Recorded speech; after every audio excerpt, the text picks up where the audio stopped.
দ্বাদশ শ্রেণীর ভূগোল ক্লাসে সকল ছেলেকে স্বাগত জানাই। দ্বাদশ শ্রেণীর আজ এটা আমার প্রথম ক্লাস। তোমাদের সিলেবাসে যে বিষয়গুলি রয়েছে সেই বিষয়গুলি নিয়ে আগে আলোচনা করব। এটা হচ্ছে তোমাদের জিওগ্রাফি ক্লাস, এটা হচ্ছে তোমাদের 12-এর ফার্স্ট ক্লাস। তোমাদের সিলেবাসে প্রথমেই আছে physical geography, geomorphic processes, exogenous processes and associated landforms. তার আন্ডারে রয়েছে gradation, degradation, aggradations, weathering, agents of gradation, very short chart number 1। ঠিক আছে, তাহলে এই বিষয়টুকুই আজকে পড়ানোর চেষ্টা করব। যদি এইটা পড়াতে গেলেও দুটো ক্লাস মোটামুটি কভার করার কথা। তাহলে ফার্স্ট যেটা তোমাদের সিলেবাসে রয়েছে এক্সোজেনাস প্রসেস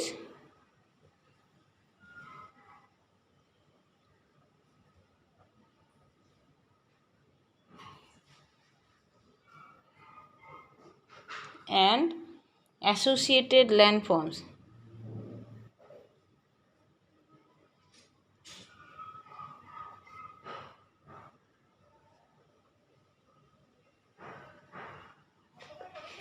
এক্সোজেনাস প্রসেসেস মানে হচ্ছে বহির্জাত প্রক্রিয়াসমূহ, আর তার সঙ্গে গঠিত কিছু ভূমিরূপ, আর তার আন্ডারে তোমাদের পড়তে হবে গ্রেডেশন,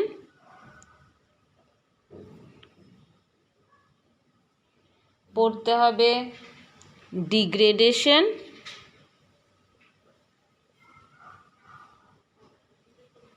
পড়তে হবে অ্যাগ্রেডেশন,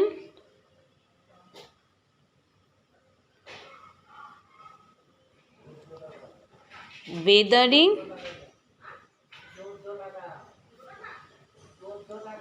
আর হচ্ছে এজেন্টস অফ গ্রেডেশন।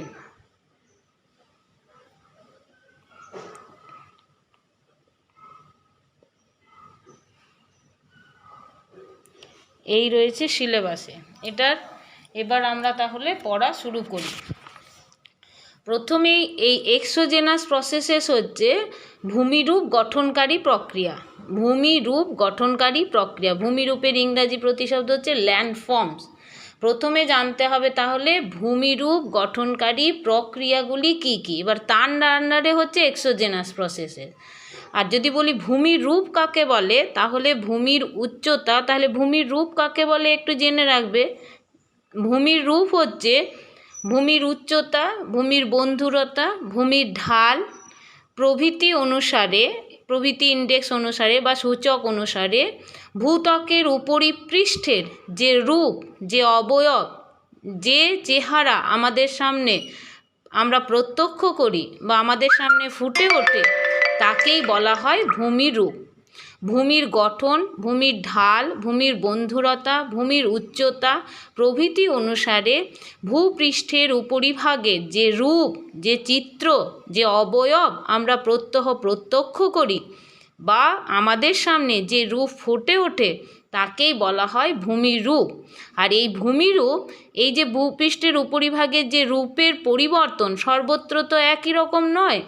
এবার এই যে রূপের পরিবর্তন, সেটা একদিনে হয়নি, দীর্ঘদিন ধরে এই ভূমিরূপের পরিবর্তন ঘটে এসেছে। বিখ্যাত ভূমিরূপ বিজ্ঞানী উইলিয়াম মরিস ডেভিসের মতানুসারে এই ভূমিরূপ হলো আসলে প্রসেসেস বা প্রক্রিয়া, স্ট্রাকচার বা ভূমির গঠন, আর হচ্ছে টাইম বা বলা যায় ব্যাপ্তিকাল, সময়, কতদিন ধরে এই ভূমিটা বিভিন্ন প্রক্রিয়ার মাধ্যমে শিলার গাঠনিক তারতম্য অনুসারে কিভাবে বিবর্তিত হচ্ছে, তার বিবর্তন ঘটছে, কোথাও উদ্ভব হচ্ছে নতুন ভূমিরূপ, কোথাও নতুন ভূমিরূপের বিনাশ ঘটছে। এই সমস্ত ঘটনাটা যেভাবে ঘটছে তাকেই বলা হয় ভূমিরূপ গঠনকারী প্রক্রিয়া। উইলিয়াম মরিস ডেভিসের মতে ভূমিরূপ হচ্ছে স্ট্রাকচার প্লাস হচ্ছে প্রসেসেস, প্লাস হচ্ছে টাইম। এই তিনটে বিষয়ের মিলিত ফলই হচ্ছে ভূমিরূপ। শিলার গঠন, শিলা কি পদ্ধতিতে পরিবর্তিত হচ্ছে, প্রক্রিয়াসমূহ, এবং কত দিন ধরে পরিবর্তিত হচ্ছে, কি পর্যায়ে পরিবর্তিত হচ্ছে, পর্যায়কাল বা ব্যাপ্তিকাল, কত দিন ধরে ভূমির পরিবর্তন ঘটছে, বিবর্তন ঘটছে, তার সম্মিলিত ফল হচ্ছে ভূমিরূপ। ঠিক আছে? আর এখানে আমাদের পড়তে হবে আজকে আমাদের শুধুমাত্র এই প্রসেসেসটা, অর্থাৎ ভূমিরূপ গঠনকারী প্রক্রিয়া বলতে কি বোঝো। যদিও এই তিনটে বিষয়ের মিলিত ফল হচ্ছে ভূমিরূপ, আমাদের পড়ার বিষয় হচ্ছে এই সিলেবাসে ভূমিরূপ গঠনকারী প্রক্রিয়া, বা ইংরাজিতে যাকে বলা হয় জিওমরফিক প্রসেসেস। ঠিক আছে? জিওমরফিক প্রসেসেস বা ভূমিরূপ গঠনকারী প্রক্রিয়া কাকে বলে? তাহলে এটা কাকে বলে বলে আগে জেনে নিই। যেসব ভৌত ও রাসায়নিক প্রক্রিয়ায় শিলামণ্ডলে নানা ভূমিরূপের উদ্ভব, বিনাশ, পরিবর্তন ও বিবর্তন সংগঠিত হয় তাদের একত্রে বলা হয় ভূমিরূপ গঠনকারী প্রক্রিয়া। তাহলে ভূমিরূপ গঠনকারী প্রক্রিয়া বিভিন্ন রাসায়নিক প্রক্রিয়াও হতে পারে, আবার বিভিন্ন ভৌত প্রক্রিয়াও হতে পারে। তাহলে ভৌত ও রাসায়নিক প্রক্রিয়ার মাধ্যমে শিলামণ্ডলের পরিবর্তন হয়। কি হয়? বিভিন্ন ভূমিরূপের কখনো উদ্ভব হয়, কখনো কোনো তৈরি হওয়া ভূমিরূপ আবার বিনাশ হয়, কখনো কোনো তৈরি হওয়া ভূমিরূপের পরিবর্তন ঘটে, বিবর্তন ঘটে। এদের সম্মিলিত ফলই হচ্ছে এই ভূমিরূপ গঠনকারী প্রক্রিয়া। যে ভৌত রাসায়নিক পদ্ধতির মাধ্যমে বিবর্তন, বিবর্ধন, পরিবর্তন, উদ্ভব, বিনাশ এগুলি ভূমিরূপে অনন্তকাল ধরে ঘটতেই থাকে, সেই ভৌত রাসায়নিক প্রক্রিয়াকে একত্রে বলা হয় ভূমিরূপ গঠনকারী প্রক্রিয়া। এবার আমরা এই যে তোমাদের সিলেবাসে আছে যে ভূমিরূপ গঠনকারী প্রক্রিয়ার একটা চার্ট তোমাদেরকে খুব সংক্ষেপে জেনে রাখতে হবে। তাহলে ভূমিরূপ গঠনকারী প্রক্রিয়াসমূহ, এটা চার্টের আকারে তোমাদের জেনে রাখতে হবে। এই ভূমিরূপ গঠনকারী প্রক্রিয়া যদি চার্টের আকারে দেখায় তাহলে তার প্রথমে হচ্ছে পার্থিব প্রক্রিয়া, যা পৃথিবী থেকেই যার উৎস, যার ফলাফল উৎস পৃথিবীতে নিহিত, যার ফলাফলও পৃথিবীতে নিহিত, তাকে বলা হচ্ছে পার্থিব প্রক্রিয়া। আর হচ্ছে মহাজাগতিক প্রক্রিয়া।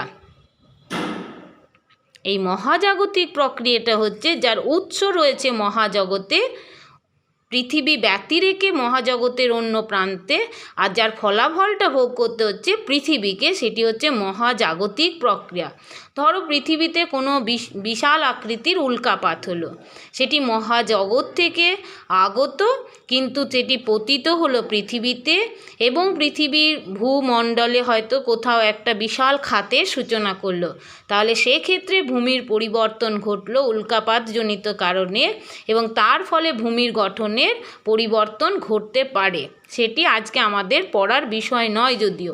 তাহলে মহাজাগতিক প্রক্রিয়ার মাধ্যমেও ভূমির গঠনের পরিবর্তন ঘটে, বা ভূমি গঠনকারী প্রক্রিয়ার একটা ভাগ হচ্ছে মহাজাগতিক প্রক্রিয়া। আর একটি হচ্ছে পার্থিব প্রক্রিয়া। এই পার্থিব প্রক্রিয়ার আবার দুটি ভাগ করা যায়। একটি হচ্ছে মানবীয় প্রক্রিয়া, আর দ্বিতীয়টি হচ্ছে প্রাকৃতিক প্রক্রিয়া। প্রাকৃতিক প্রক্রিয়া, মানবীয় প্রক্রিয়া, মানুষই তো পৃথিবীর ধ্বংস আর বিনাশের মূল কারণ। পৃথিবীর বিভিন্ন ধরনের রিসোর্সের বলো, পৃথিবীর ভূমির রূপের পরিবর্তন ঘটাতে মানুষ একটা গুরুত্বপূর্ণ ভূমিকা গ্রহণ করে। কোথাও হয়তো নতুন খনি স্থাপন করছে, সেক্ষেত্রে কোথাও খনন কার্য চালাতে গিয়ে ভূমির রূপের কিন্তু পরিবর্তন ঘটে মানুষের দ্বারা। আর সেই খনন কার্য চালাতে গিয়ে যে ক্ষয়জাত পদার্থসমূহ বেরিয়ে আসে, সেগুলি যেখানে জমা করা হয় সেখানে হয়তো ভূমির উত্থান ঘটে। সেক্ষেত্রেও কিন্তু মানবীয় প্রক্রিয়া ভূমির রূপের পরিবর্তন ঘটাতে গুরুত্বপূর্ণ ভূমিকা পালন করে। আর হচ্ছে প্রাকৃতিক প্রক্রিয়া, প্রাকৃতিকভাবেই কিছু কিছু ঘটনা ঘটে যেগুলি ভূমির রূপের পরিবর্তন ঘটায়। এবার প্রাকৃতিক প্রক্রিয়ার মধ্যে দুটি ভাগ আছে, একটি হচ্ছে অন্তর্জাত প্রক্রিয়া আর একটি হচ্ছে বহির্জাত প্রক্রিয়া। অন্তর্জাত প্রক্রিয়া এবং বহির্জাত প্রক্রিয়া। অন্তর্জাত প্রক্রিয়ার ইংরাজি প্রতিশব্দ হচ্ছে ইন্ডোজেনাস প্রসেসেস, আর বহির্জাত প্রক্রিয়ার ইংরাজি প্রতিশব্দ হচ্ছে এক্সোজেনাস প্রসেসেস।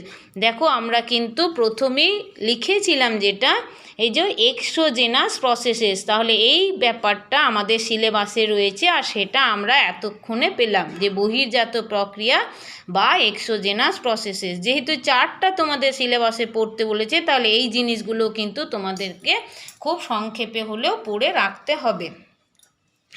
অন্তর্জাত প্রক্রিয়া হচ্ছে কি না, এটি হচ্ছে প্রাকৃতিক প্রক্রিয়ারই একটি বিভাগ। সেক্ষেত্রে পৃথিবীর ভূমির রূপের পরিবর্তন ঘটানোর জন্য পৃথিবীর অভ্যন্তরভাগ থেকে প্রাকৃতিক উপায়ে যে অন্তর্নিহিত শক্তি ক্রিয়াশীল হয় এবং পৃথিবীর রূপের পরিবর্তন ঘটায় তাদেরকেই বলা হয়, যে পদ্ধতিতে হয় তাদেরকে বলা হয় অন্তর্জাত প্রক্রিয়া।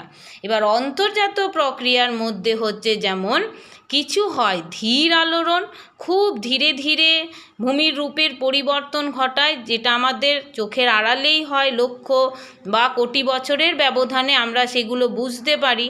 আর হয় কিছু আকস্মিক আলোড়ন। আকস্মিক আলোড়ন, এবার আকস্মিক আলোড়নটা কি না, খুব হঠাৎ করে ক্রিয়াশীল হবে এবং পৃথিবীর রূপের পরিবর্তন ঘটাবে। ধীর আলোড়নের মধ্যে রয়েছে যেমন, ধীর আলোড়ন তাহলে কি না, যে প্রাকৃতিক অন্তর্নিহিত শক্তি অতি ধীর গতিতে ভূমির রূপের পরিবর্তন ঘটায়, বিবর্তন ঘটায় বা বিবর্ধন ঘটায়, সেই পদ্ধতিটিকে বলা হয় ধীর আলোড়ন। অন্তর্জাত প্রক্রিয়ারই একটি ভাগ হচ্ছে ধীর আলোড়ন। ধীর গতিতে হবে এবং ভূমির রূপের পরিবর্তন ঘটবে। এবার ধীর আলোড়নের মধ্যে রয়েছে যেমন সমুদ্র তলের পরিবর্তন। এবার সমুদ্রতলের পরিবর্তন কিন্তু আমরা হঠাৎ করে আজ সমুদ্রতল নিচু রয়েছে, কাল হঠাৎ করে সমুদ্রতল উঁচু হয়ে গেল, তা কিন্তু হয় না। ধীর গতিতে লক্ষ বছর, কোটি বছরের ব্যবধানে, হাজার বছরের ব্যবধানে আমরা বুঝতে পারি যে সমুদ্রের উপকূল ভাগ বেশি প্লাবিত হচ্ছে, উপকূলবর্তী অঞ্চলে জলোচ্ছ্বাস ক্রমাগত বৃদ্ধি পাচ্ছে। এই বিষয়গুলি থেকে সমুদ্রতলের যে নির্ণয় করা হয় বহু বছরের ব্যবধানে বোঝা যায় যে সমুদ্রতলের ক্রমাগত পরিবর্তন ঘটছে, ক্ষয় হচ্ছে বা সঞ্চয় হচ্ছে। এইভাবে ধীর আলোড়নজনিত কারণে সমুদ্রতলের পরিবর্তনের কারণেও ভূমির রূপের পরিবর্তন ঘটে। দ্বিতীয়ত হচ্ছে একটা সমস্থিতিক সঞ্চালন। ক্লাস 11-এ তোমরা পড়েছ সমস্থিতিক সঞ্চালন, যেটাকে আইসোস্ট্যাসি বলা হয়, যে শিয়াল শিলাস্তর এবং সীমা শিলাস্তর গুরুমণ্ডলের মধ্যে তাদের ওজনের তারতম্য অনুসারে এবং বিস্তৃতির তারতম্য অনুসারে গুরুমণ্ডলে একটি ভারসাম্য রক্ষা করে বিন্যস্ত থাকে বা অবস্থান করে, যাকে সমস্থিতিক সঞ্চালন বলা হয়। এবং এই যে মহাদেশীয় ভূত্বক এবং মহাসাগরীয় ভূত্বকের যে বিস্তৃতিগত তারতম্য, তাদের ওজনের তারতম্য এবং সেই তারতম্য অনুসারে গুরুমণ্ডলে তাদের যে চাপের যে ভারসাম্য, সেটাকে সমস্থিতিক ভারসাম্য বলা হয়। এবং সমস্থিতিক ভারসাম্য কোথাও কোথাও কখনো কখনো বিঘ্নিত হয়, তার দরুন ভূত্বকের মধ্যে সঞ্চালনের অবকাশ দেখা দেয়। তার ফলেও কিন্তু ওইটি ধীর আলোড়নেরই একটি অংশ এবং তার ফলেও ভূমির রূপের পরিবর্তন ঘটে। এবার থার্ড পয়েন্টটি যেটি আলোচনা করব ধীর আলোড়নের মধ্যে, সেটি হচ্ছে ভূগাঠনিক সঞ্চালন। ভূগাঠনিক সঞ্চালনের মধ্যে রয়েছে মানে আমাদের যে ভূত্বক সর্বত্র কিন্তু নিরবিচ্ছিন্নভাবে কঠিন শিলাস্তর দ্বারা একেবারে পৃথিবীকে খোলকের আকারে আবৃত করে রেখেছে তা কিন্তু নয়। কোথাও কোথাও এর মধ্যে দুর্বল অংশ দেখা যায়, ফাটল দেখা যায়, এবং তার ফলে ভূত্বক কোথাও কোথাও প্লেট বা পাতের আকারে অবস্থান করছে। এই প্লেট বা পাতের আকারে অবস্থান করার কারণে এই দুটি পাতের সংযোগস্থল বরাবর যে সীমানা তাকে বলা হয় পাত সীমানা। আর এই পাত সীমানা বরাবর কিন্তু পাতেদের চলন দেখা যায় বা পাতেদের সঞ্চালন ক্রমাগত দেখা যায় অতি ধীর গতিতে, এবং যেটা আমরা প্রতিদিন হয়তো অনুভব করতে পারি না। তা ভূগাঠনিক সঞ্চালনটি হচ্ছে, এর আবার দুটো ভাগ আছে। একটি হচ্ছে গিরিজনী আলোড়ন, আর একটি হচ্ছে মহীভাবক আলোড়ন। মহীভাবক আলোড়ন পাতগুলো কেমনভাবে থাকে, ধর দুটো পাত যদি এরকম থাকে, যদি পাতগুলি পরস্পরের মুখোমুখি বা পরস্পর থেকে বিপরীত দিকে বা কখনো কখনো পরস্পরের পাশ কাটিয়ে চলে যায়, এইভাবে যদি চালিত হয় তাহলে এই আলোড়ন এর দরুন যে আলোড়নটি হয় তাকে বলা হয় গিরিজনী আলোড়ন। ঠিক আছে, পাতেদের অনুভূমিক সঞ্চালনের দরুন সেটা মুখোমুখি, পরস্পর দূরবর্তী অথবা পাশ কাটিয়ে চলে যাওয়া, এইভাবে যে অনুভূমিক যে পাতেদের সঞ্চালন হয় সেটাকে বলা হয় গিরিজনী আলোড়ন। আর মহীভাবক আলোড়ন কখনো কখনো কোনো পাত হয়তো ওপরের দিকে উঠে গেল আর কোনো একটা পাত হয়তো নিচের দিকে বসে গেল, উত্থিত হলো, এবং উলম্বভাবে যদি পাতেদের সঞ্চালন হয়, অর্থাৎ একটা পাত ওপরের দিকে উঠে গেল আর একটা পাত ভূমির নিচে বসে গেল, সেক্ষেত্রে যদি এরকম হয় যে পাতেদের ওপরের দিকে ওঠা এবং নিচের দিকে অবনমন যদি ঘটে, তাহলে উলম্ব আলোড়নটাকে বলা হয় মহীভাবক আলোড়ন। এটিও হচ্ছে ধীর আলোড়নেরই একটি অংশ। এবার এর ফলে স্তূপ পর্বত, গ্রস্ত উপত্যকা এগুলি গঠিত হয়, আর গিরিজনী আলোড়নের ফলে ভঙ্গিল পর্বত গঠিত হয়। এই বিষয়গুলি খুব সংক্ষেপে কাকে বলে জিনিসটা শুধু তোমাদের জেনে রাখতে হবে। বিষয় হচ্ছে বহির্জাত প্রক্রিয়া, এটি তোমাদের সিলেবাসে বৃহৎ আকারে রয়েছে। এবার বহির্জাত প্রক্রিয়ার ভাগ রয়েছে, একটি হচ্ছে অবরোহণ। দেখো সিলেবাসের হেডিংয়েই লিখেছি অবরোহণ। অবরোহণের ইংরাজি প্রতিশব্দ যেমন এখানে লিখেছি, জিনিসগুলো গ্রেডেশন। গ্রেডেশন মানে হচ্ছে পর্যায়ন, এটা পরে বলছি। এই যে লিখলাম অবরোহণ, অবরোহণের ইংরাজি শব্দ হচ্ছে ডিগ্রেডেশন। ঠিক আছে, আর রয়েছে কি এটা aggradation. Degradation, aggradation, weathering. Degradation মানে হচ্ছে অবরোহণ, অ্যাগ্রেডেশন মানে হচ্ছে আরোহণ, ওয়েদারিং মানে আবহবিকার, গ্রেডেশন মানে হচ্ছে পর্যায়ন। তাহলে এই বিষয়টা বিশদে তোমাদের জানতে হবে। অবরোহণ আরেকবার বাংলায় লিখে রাখি, আরোহণ, আরেকটি হচ্ছে জৈবিক প্রক্রিয়া। এটা আসলে মানুষের কার্যাবলী বা বিভিন্ন জীবজন্তুর কার্যাবলী, জীবেদের কার্যাবলী অ্যাকচুয়ালি, তার ফলে ভূমির যে পরিবর্তন হয়।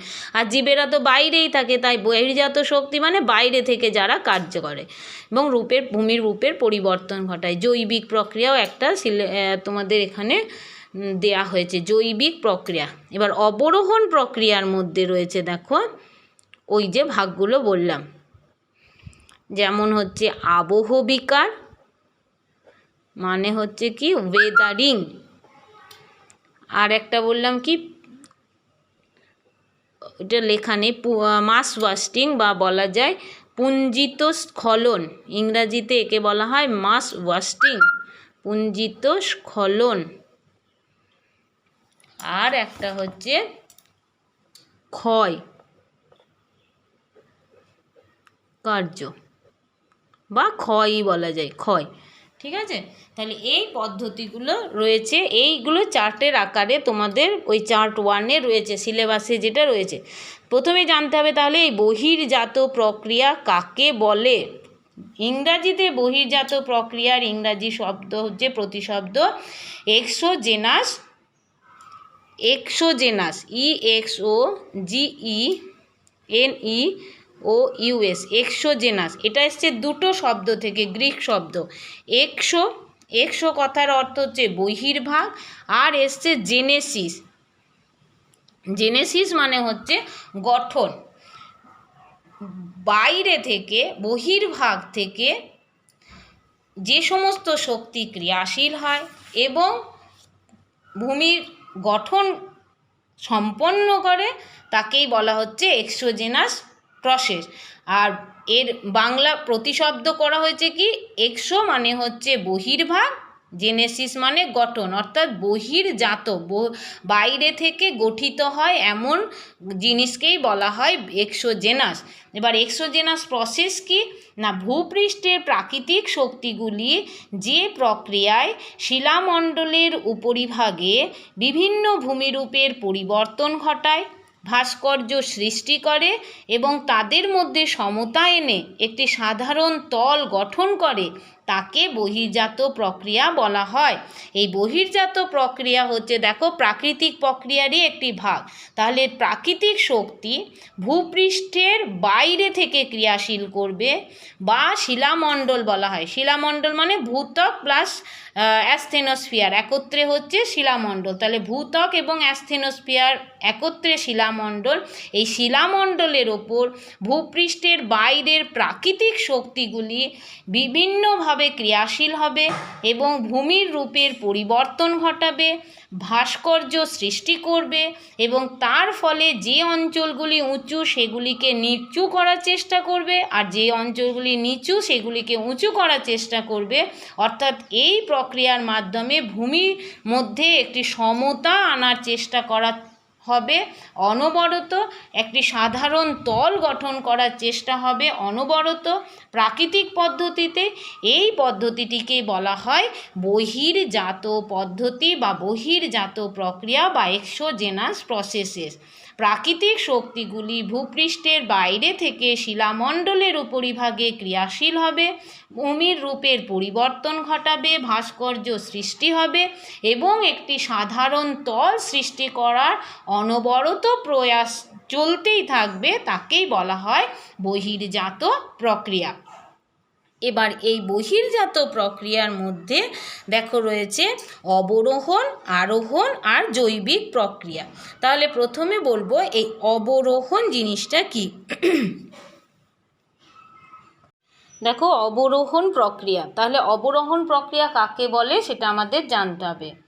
যে বহির্জাত প্রক্রিয়ায় প্রাকৃতিক শক্তির দ্বারা আবহবিকার, ক্ষয়ীভবন ও পুঞ্জিত ক্ষয়ের মাধ্যমে ভূপৃষ্ঠের উঁচু অংশের উচ্চতা ক্রমশ হ্রাস পেয়ে ভূভাগ নিচু হতে থাকে এবং ক্ষয়ের শেষ সীমায় পৌঁছায়, তাকে অবরোহণ বলে।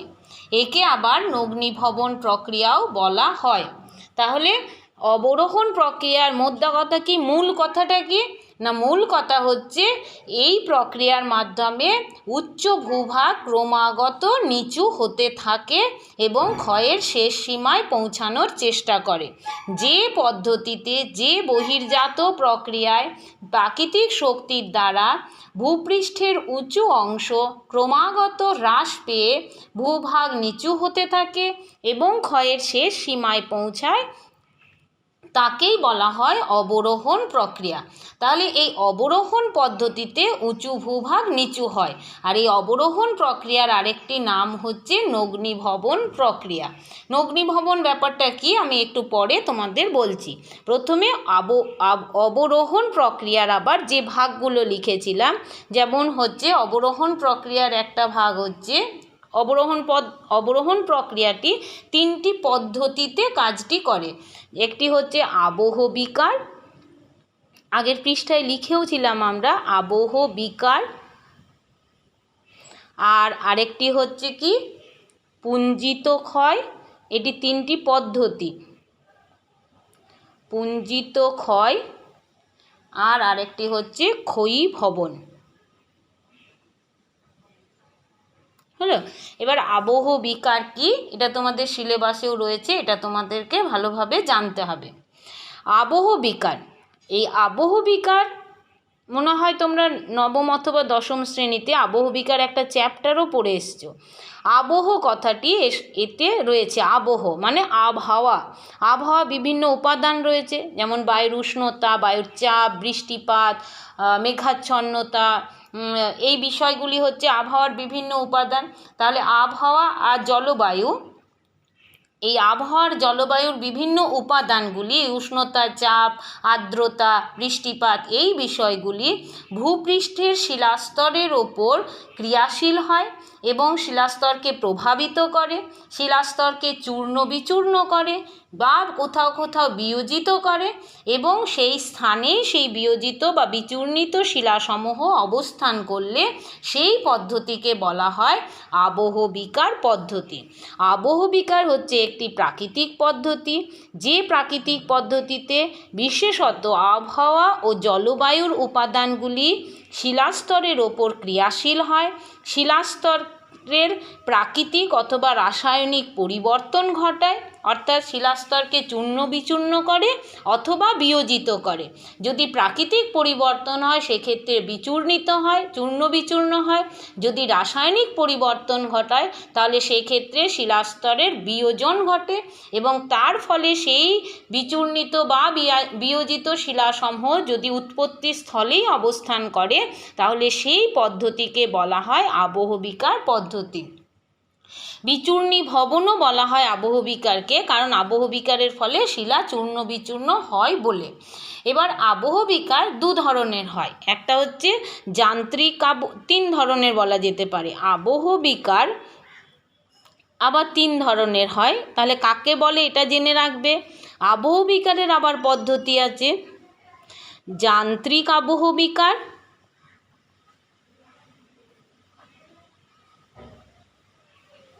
রাসায়নিক আবহ বিকার, রাসায়নিক আবহ বিকার, আর হচ্ছে জৈবিক আবহ বিকার।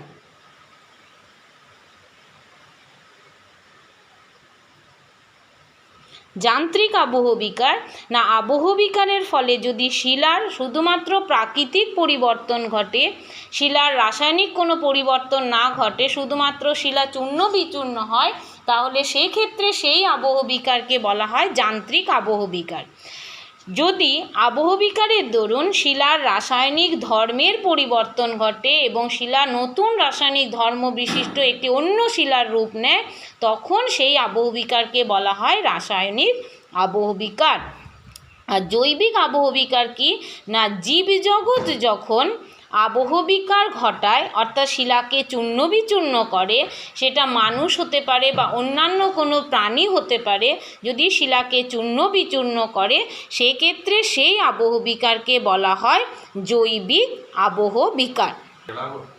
যান্ত্রিক আবহ বিকার, রাসায়নিক আবহ বিকার এবং জৈবিক আবহ বিকারের ফলে কি হয় না, ফলে হচ্ছে শিলা টুকরো টুকরো হয়ে ভেঙে যায় বা চূর্ণ বিচূর্ণ হয়। দ্বিতীয়ত হচ্ছে শিলা যখন টুকরো টুকরো হয়ে ভেঙে যায়, ক্রমাগত চূর্ণ বিচূর্ণ হতে থাকে, তখন সেই বিচূর্ণিত শিলা থেকে রেগোলিথ, তারপরে মৃত্তিকা সৃষ্টি হয়। মৃত্তিকা সৃষ্টির পূর্বের অবস্থা হচ্ছে রেগোলিথ, আর রেগোলিথ যখন আরও পূর্ণতা প্রাপ্ত হয় অর্থাৎ তার মধ্যে জৈব উপাদান যখন যুক্ত হয় তখন সেটা আবার পূর্ণ মৃত্তিকার রূপ নেয়। পুঞ্জিত স্খলন, ক্ষয়ীভবন, পর্যায়ন প্রক্রিয়া, এই পদ্ধতিগুলিকেও কিন্তু আবহ বিকার পরোক্ষভাবে সাহায্য করে। এছাড়াও হচ্ছে যেমন আবহ বিকারের ফলে আবহবিকার, যান্ত্রিক আবহবিকারেরও আবার অনেক ভাগ আছে, রাসায়নিক আবহবিকারেরও আবার ভাগ আছে। তো এই বিভাগগুলিকে অত ডিটেলিংয়ে না পড়ে, তোমাদের অত ডিটেলিংয়ে পড়ার দরকার নেই, তবুও মেন জিনিসগুলো মনে রাখবে। যেমন যান্ত্রিক আবহবিকারের একটি ভাগ হচ্ছে স্বল্পমোচন প্রক্রিয়া। স্বল্পমোচন প্রক্রিয়ার ফলে গ্রানাইট শিলার উপরিভাগ গোলাকার রূপ ধারণ করে, এবং যেটাকে স্বল্পমোচনের ফলে ওই পেঁয়াজের খোসা ছাড়ানোর মতো শিলা খসে যায়, এবং তার ফলে শিলার উপরিভাগে একটা গোলাকার রূপ আসে। গ্রানাইট, টর বা এক্সফোলিয়েশন, গম্বুজ প্রভৃতি এই যান্ত্রিক আবহবিকারের ফলে সৃষ্টি হয়। ব্যাসল্ট শিলা গঠিত যে অঞ্চলগুলি রয়েছে, সেই অঞ্চলগুলিতে এই যান্ত্রিক আবহবিকারের ফলে চ্যাপ্টা মাথা বিশিষ্ট ভূমিরূপে সৃষ্টি হয় বা সিঁড়ির মতো ধাপের সৃষ্টি করে। যেমন দাক্ষিণাত্য মালভূমি অঞ্চলে এরকম সিঁড়ির ধাপের ন্যায় ভূমিরূপ দেখা যায়, যেটাকে বলা হয় ট্র্যাপ বা সিঁড়ি, বা ওই সমতল মাথা বিশিষ্ট ভূমিরূপ দেখা যায়। সেটি হয় প্রস্তর চাই খণ্ডীকরণ এই আবহবিকারের ফলে। যান্ত্রিক আবহবিকারেরই একটি রূপ। আবার কখনো কখনো যান্ত্রিক আবহবিকারের ফলে, যেমন বায়ুর উষ্ণতাজনিত কারণে তুষার খণ্ডীকরণ হয়। এই তুষার খণ্ডীকরণের ফলে পার্বত্য অঞ্চলে বরফের চাপে, যখন পার্বত্য অঞ্চলের ফাটলের মধ্যে জল ঢুকে যায় এবং সেটা হিমাঙ্কের কারণে বরফে পরিণত হয়, তা পর্বতের গায়ে চাপের সৃষ্টি করে, এবং পর্বতের ওই শিলাসমূহ ছোট ছোট নুড়ি বা পাথর শিলাখণ্ডের সৃষ্টি করে। সেই শিলাখণ্ডগুলি যখন ক্রমাগত এক জায়গায় জমা হয়, তখন তাকে বলা হয় ফেলসেনমার বা ব্লকসবেড। আর ওই যে কোণাকার শিলাসমূহ সৃষ্টি করে, যেগুলি ওই তুষার খণ্ডীকরণের ফলে গঠিত হয়, তাকে স্ক্রি বা ট্যালাস বলা হয়। তাহলে এগুলো কিন্তু একটু একটু করে জেনে রাখবে যে যান্ত্রিক আবহবিকারের এক্সফোলিয়েশনের কারণে বা যান্ত্রিক আবহবিকারেরই একটি ভাগ স্বল্পমোচন বা ইংরেজিতে এক্সফোলিয়েশন বলা হয়। স্বল্পমোচনের ফলে গ্রানাইট টর হয় বা গ্রানাইট শিলাগঠিত অঞ্চল গোলাকার ভূমিরূপে সৃষ্টি করে। ব্যাসল্ট শিলাগঠিত অঞ্চল প্রস্তর চাই বিচ্ছিন্নকরণের ফলে চ্যাপ্টা মাথার ভূমিরূপ সৃষ্টি করে। আবার তুহিন খণ্ডীকরণের ফলে বা তুষার কেলাস গঠনের ফলে পার্বত্য অঞ্চলে স্ক্রি বা ট্যালাস বা ওই রকম কোণাকার শিলাসমূহ বা ফেলসেনমার বা ব্লকসবেড বা ওই রকম কোণাকার শিলা যেখানে জমা হয়, সেই ক্ষেত্রটিকে ব্লকসবেড বা ফেলসেনমার এই অঞ্চলও কিন্তু গঠিত হয় এই যান্ত্রিক আবহবিকারের ফলে। এবার রাসায়নিক আবহবিকারের ফলে কি হয় না, রাসায়নিক আবহবিকারের ফলে বিশেষত উদাহরণস্বরূপ মনে রাখবে যে চুনাপাথর গঠিত অঞ্চল রাসায়নিক আবহবিকারের ফলে দ্রুত দ্রবীভূত হয়ে যায় জলের দ্বারা, এবং তা কি করে, চুনাপাথরকে ক্যালসিয়াম কার্বনেটকে ক্যালসিয়াম বাইকার্বনেটে রূপান্তরিত করে, এবং চুনাপাথর গুহা বা কেভ কাস্ট অঞ্চলে বিভিন্ন ধরনের ভূমিরূপ সৃষ্টি করে রাসায়নিক আবহবিকারের ফলে। আর জৈবিক আবহবিকারের ফলে মৃত্তিকার উর্বরতা শক্তি বৃদ্ধি পায়। যেমন ইঁদুর, কেঁচো, পিঁপড়ে এরা মাটিতে অবস্থান করে, এবং মাটিকে যখন ওপর নিচ করে দেয় ওরা, তখন কিন্তু তা আবহবিকারেরই একটা রূপ, এবং তার ফলে কিন্তু মৃত্তিকা কি হয়, মৃত্তিকা অনেক সময় উর্বর হয়। আবার কখনো কখনো প্রাচীন পোড়ো বাড়িতে যদি কোনো গাছের ছোটোখাটো গাছ জন্মে যায়, তাদের শেকড় সেই বাড়ির পাঁচিলকে ফাটিয়ে দেয় পর্যন্ত, সেটাও কিন্তু এক ধরনের আবহবিকার, এবং এই আবহবিকারগুলি দেখা যায় জৈবিক আবহবিকারেরই একটা রূপ। বা মানুষ ধরো বিভিন্ন ধরনের খনিজ সৃষ্টি করছে, মাটি খনন করছে, রাস্তা তৈরি করছে, ঘরবাড়ি নির্মাণ করছে, সেগুলো ফলেও শিলা চূর্ণ বিচূর্ণ হচ্ছে, এটিও কিন্তু জৈবিক আবহবিকারেরই একটি রূপ। তাহলে আবহবিকার বিষয়টি তোমাদের বলা হলো। এবার পড়বো আমরা এই পুঞ্জিত ক্ষয় বিষয়টি। পুঞ্জিত ক্ষয় বিষয়টি কি না, আবহবিকারের ফলে যখন শিলা চূর্ণ বিচূর্ণ হয়ে যায়, তখন সেই বিচূর্ণিত শিলাসমূহ ভূমির ঢাল অনুসারে যখন পৃথিবীর অভিকর্ষ শক্তির টানে ক্রমাগত নিচের দিকে নেমে আসে, কখনো কখনো ধীরে ধীরে, আবার কখনো কখনো দ্রুত গতিতে, তখন সেই প্রবাহিত শিলাসমূহকে বলা হয় পুঞ্জিত ক্ষয়। এই পুঞ্জিত ক্ষয়টির মূল কারণ হচ্ছে মাধ্যাকর্ষণ শক্তি। মাধ্যাকর্ষণ শক্তির টানে যখন শিলাসমূহ ক্রমাগত ভূমির ঢাল অনুসারে নিচের দিকে নেমে আসে, তখন তাকে বলা হয় পুঞ্জিত ক্ষয়। এবং এই পুঞ্জিত ক্ষয়ের ফলে কোথাও কোথাও ভূমিধস বা ভূমির অবনমন, এই বিষয়গুলি, দ্রুত প্রবাহ, ধীর প্রবাহ, এই বিষয়গুলি কিন্তু ঘটে থাকে এই পুঞ্জিত ক্ষয়ের ফলে। আর পুঞ্জিত ক্ষয়টির মূল শক্তি হচ্ছে অভিকর্ষজ শক্তি, অর্থাৎ আবহবিকারের ফলে উৎস অঞ্চলেই নিহিত ছিল বিচূর্ণিত শিলাসমূহ। পুঞ্জিত ক্ষয়ের ক্ষেত্রে কি হলো, ওই বিচূর্ণিত শিলাসমূহ ক্রমাগত স্থানান্তরিত হতে শুরু করলো। তাহলে আবহবিকারের সঙ্গে স্থানান্তর যুক্ত হলো যখন মাধ্যাকর্ষণ শক্তির সহযোগিতায়, তখন তা হয়ে গেল পুঞ্জিত ক্ষয়। এবার হচ্ছে ক্ষয়ীভবন। ক্ষয়ীভবন কি? আবহবিকার হলো, শিলাচূর্ণ বিচূর্ণ হলো, ঠিক আছে। এবার শিলাচূর্ণ বিচূর্ণ হলো, তার সঙ্গে অপসারণ যুক্ত হলো, ফলে সেটা হয়ে গেল পুঞ্জিত ক্ষয়। তা আবহবিকারের পর হলো পুঞ্জিত ক্ষয়। আর পুঞ্জিত ক্ষয়ের ফলে শিলা যখন এক জায়গা থেকে আরেক জায়গায় স্থানান্তরিত হলো, স্থানান্তর যখন ঘটলো, তখন সেটা হয়ে গেল কি, এক জায়গা থেকে স্থানান্তর হলে সেই জায়গাটা অবনমিত হলো, অবরোহিত হলো, তার উচ্চতার অবনমন ঘটলো, হ্রাস ঘটলো, এবং তার ফলে কি হলো, যে ঘটনাটা ঘটলো তাকেই বলা হচ্ছে ক্ষয়ীভবন, অর্থাৎ সেই জায়গাটাতে ক্ষয়কার্য সম্পন্ন হলো। যে প্রক্রিয়ায় আবহবিকারজাত পদার্থ বিভিন্ন প্রাকৃতিক শক্তি এর দ্বারা উৎপত্তি স্থল থেকে অন্যত্র পরিবাহিত হয়ে ক্রমশ সেই অঞ্চলের উচ্চতার হ্রাস ঘটায়, তখন সেই পদ্ধতিকে বলা হয় ক্ষয়ীভবন পদ্ধতি। আর ক্ষয়ীভবন পদ্ধতিতে যারা সাহায্য করে তারা হচ্ছে নদী, হিমবাহ, সমুদ্র তরঙ্গ, জোয়ার ভাটা, সুনামি, এগুলো হচ্ছে ক্ষয়ীভবনের ক্ষয়ীভবনের সাহায্যকারী এজেন্ট বা মাধ্যম সমূহ। তাহলে পুঞ্জিত ক্ষয়কে সাহায্য করছে মাধ্যাকর্ষণ শক্তি, আর ক্ষয়ীভবনকে সাহায্য করছে নদী, হিমবাহ, বায়ু, এই পদ্ধতিগুলি। আর আবহবিকারকে সাহায্য করছে আবহাওয়া বা জলবায়ুর উপাদানগুলি। আবহবিকারের সঙ্গে স্থানান্তর যুক্ত নয়। আবহবিকারের সঙ্গে স্থানান্তর যুক্ত হলে তা হচ্ছে পুঞ্জিত ক্ষয়। আবহবিকার, পুঞ্জিত ক্ষয় অর্থাৎ স্থানান্তর মিলিত হয়ে যখন তা পরিবাহিত হয়ে অন্যত্র চলে যাচ্ছে, সেই জায়গার অবনমন ঘটছে, তা হয়ে যাচ্ছে ক্ষয়ীভবন। আর যখন ক্ষয়ীভবন হয়ে গেল, অর্থাৎ আবহবিকার, স্থানান্তর বা অপসারণ, ক্ষয়ীভবন সবটা যুক্ত হয়ে গেল, তখন এদের সবাইকে একত্রে বলা হচ্ছে কি, যখন ঘটে গেল তখন পরবর্তী শিলার যে লেয়ারটা থাকবে সেটা আবার পরবর্তী ক্ষেত্রে আবহবিকার, পুঞ্জিত ক্ষয়, ক্ষয়ীভবনের জন্য আবার রেডি হলো। অর্থাৎ উপরের কোটিংটা স্থানান্তরিত হলো শিলার, ভেতরের শিলাটা উন্মুক্ত হলো আবহাওয়ার কাছে যে পুনরায় এর ক্ষয় হবে বলে। এই ঘটনাটাকে বলা হচ্ছে একত্রে নগ্নীভবন।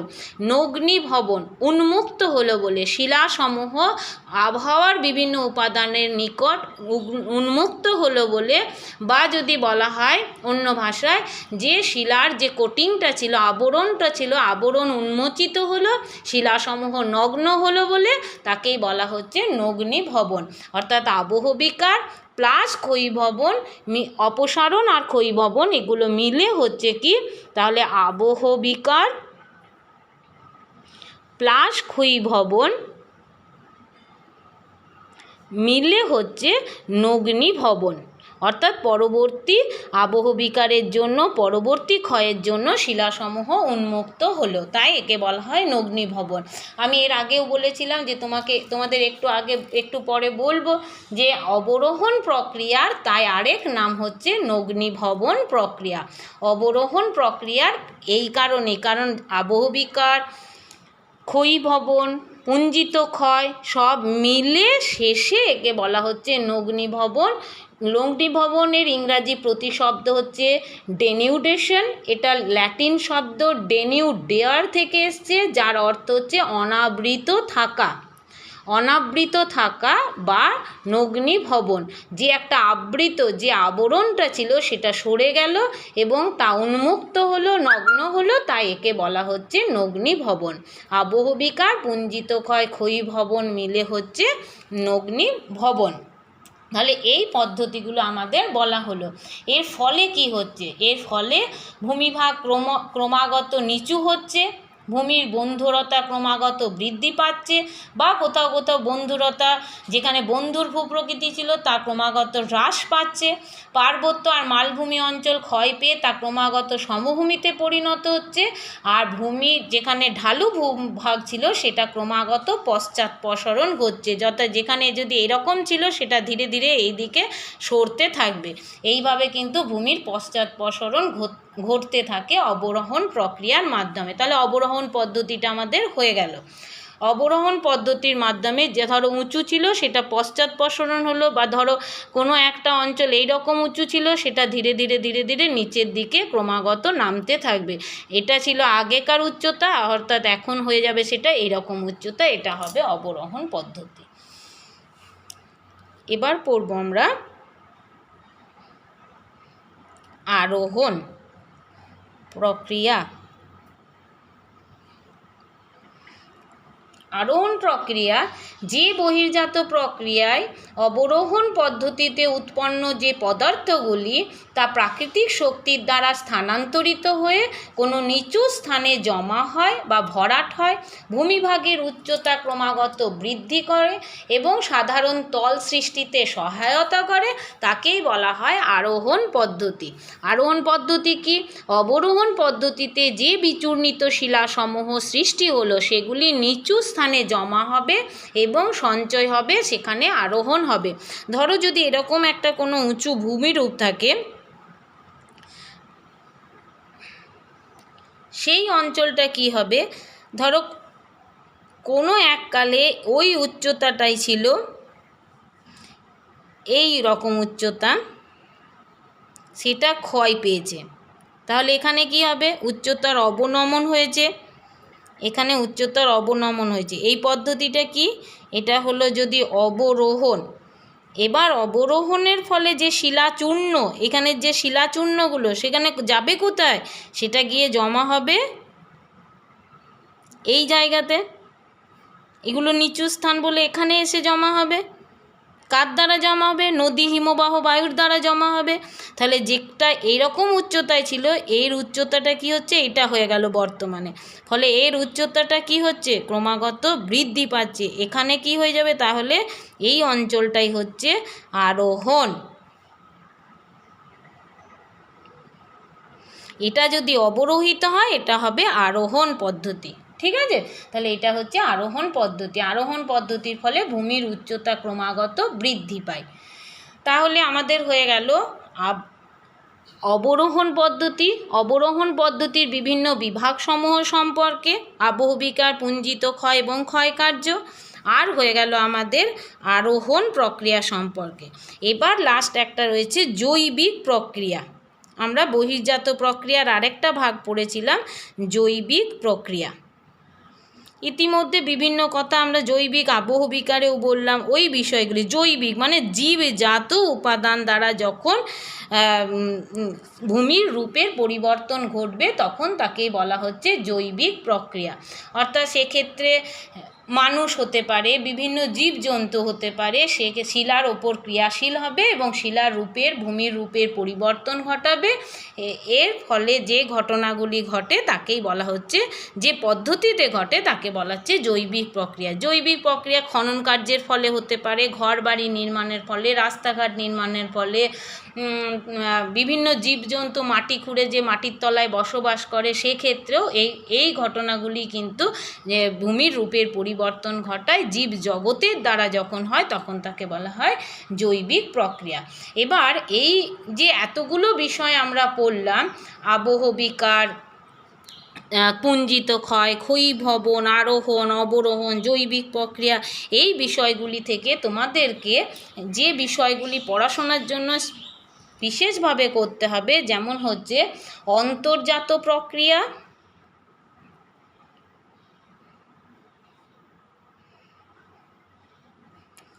ও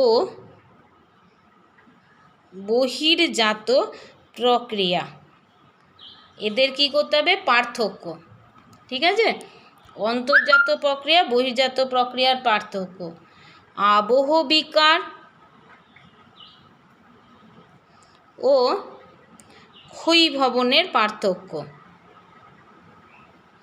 আর কি করতে হবে?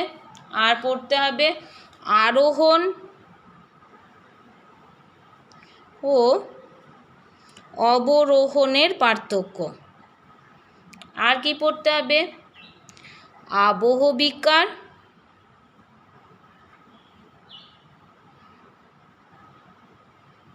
ও পুঞ্জিত ক্ষয়ের মধ্যে পার্থক্য। তাহলে পার্থক্যের জন্য তোমরা এইগুলো বাড়িতে রেডি করবে, কারণ পার্থক্যের প্রশ্ন থাকে। ঠিক আছে, আবহবিকার বহির্জাত প্রক্রিয়া, আবহবিকার ক্ষয়ীভবন, আরোহণ অবরোহণ, আবহবিকার ও পুঞ্জিত ক্ষয়, এই বিষয়গুলি পার্থক্যের জন্য পড়বে। নেক্সট দিনকে আমরা আলোচনা করব পর্যায়ন প্রক্রিয়ার মাধ্যম সমূহ কী কী। এবার মাধ্যম বলতে গেলে যদি খুব সংক্ষেপেও বলতে হয় তাহলে অনেক কথা বলতে হবে, সেই জন্য ওই বিষয়টির জন্য আমি আলাদা একটা নতুন ক্লাস নেব, অন্য একটা ক্লাস নেব, যে ক্লাসে পর্যায়ন প্রক্রিয়ার মাধ্যমগুলি সম্পর্কে আমরা বিশদে আলোচনা করার চেষ্টা করব। আজকের আলোচনা এতটাই করলাম, এটা তোমরা বাড়িতে খুব ভালোভাবে পড়বে। ভালো থেকো।